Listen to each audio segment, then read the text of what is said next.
Hi mga Mawe, good morning. So thank you Lord for all the blessings I have received today. Thank you for the new life, new morning.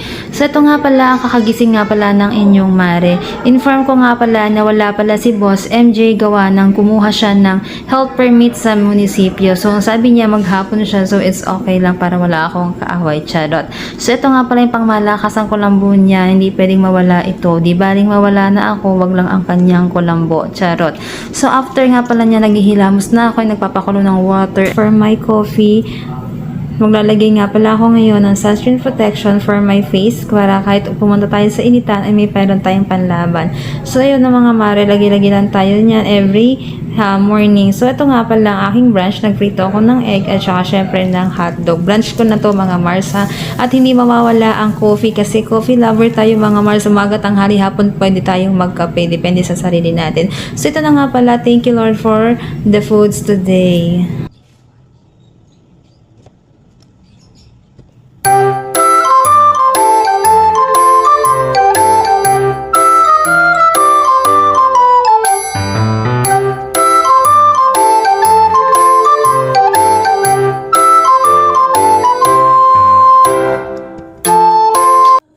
After ko nga palang kumain, naghugas na ako ng plate ko, tapos nagwalis na nga pala ako dito sa room. Separate nga palang aking walis tambo sa room at saka sa labas namin. Syempre, maarte tayo mga Mars, diba? So, yes! Hindi natin nakita dyan na nagpunas-punas ako dyan. Syempre, walis-walis na tayo para mabilis ang ating trabaho.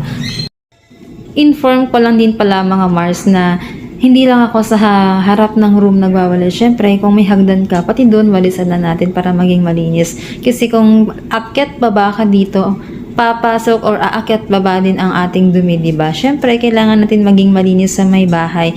Nagwalis din ako dito hanggang sa may baba niyan. Hindi ko na lang din siya ipapakita siya sa inyo. So, inform ko lang din pala na itong mga halaman dito na nakikita ninyo ay tanim yan ng Boss MJ ninyo. So, after nga pala magwalis, inipon ko ang mga basura namin. So, ito na pala ang marinig ninyo sipag-sipagan, diba? Wow! Nice!